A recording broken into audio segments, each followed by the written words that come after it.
Assalamualaikum warahmatullahi wabarakatuh. Halo, kelas 83-87. Bertemu lagi dengan Bu Putri di materi Bahasa Indonesia. Hari ini kita akan membahas tentang teks berita. Teks berita itu apa sih? Teks berita adalah teks yang melaporkan kejadian dan peristiwa atau informasi mengenai sesuatu yang telah atau sedang terjadi. Informasi yang disampaikan dalam teks berita memiliki sifat aktual dan faktual. Berita itu apa sih? Berita adalah laporan atau informasi yang di dalamnya memuat kejadian atau peristiwa yang aktual dan faktual. Lanjut ya, kita membahas tentang ciri-ciri. Nah, ada 3 ciri-ciri teks berita. Pertama tadi kita sudah singgung faktual dan aktual. Yang ketiga ini ada fungsional. Faktual itu yaitu informasi harus berdasarkan fakta, bukan gosip atau isu-isu yang belum jelas kebenarannya. Aktual yaitu informasi bersifat baru dan hangat, bukan berita lama yang sudah diketahui semua orang. Yang ketiga, fungsional yaitu bermanfaat bagi masyarakat secara umum. Lanjut ya ke jenis-jenis teks berita. Jenis teks berita ini ada 5. Pertama, berita langsung atau straight news. Ini beritanya ditulis secara singkat. Berita mendalam atau deep news, beritanya itu harus melakukan pendalaman latar belakang dan pandangan pakar yang jelas. Yang ketiga, berita penyelidikan. Keempat, berita interpretasi. Dan yang terakhir, berita opini. Nah, itu adalah 5 jenis berita yang harus kalian pahami ya.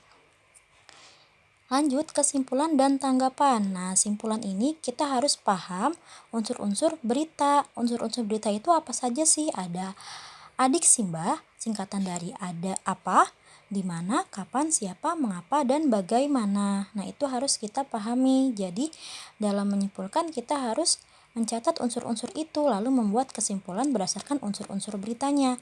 Tanggapan itu yang harus kita tanggapi adalah isi dan kalimat yang ada di dalam teks berita itu. Lanjut ke struktur teks berita. Secara umum, berita memiliki struktur teks 4 struktur teks ya. Struktur tidak boleh acak, harus berurutan. Apa saja itu? Yang pertama adalah kepala berita atau headline news. Itu ada di paling atas ya, itu judul. Teras atau lead itu paragraf pembuka. Lalu tubuh atau body itu isinya adalah unsur-unsur adik simbah tadi. Yang terakhir adalah leg atau penutup atau penegasan ulang. Nah, lanjut ya ke menelaah kebahasaan teks berita. Ada 5 nih. Pertama, kalimat langsung dan kalimat tidak langsung. Kalimat langsung adalah kalimat ujaran percakapan yang ditulis kembali secara utuh.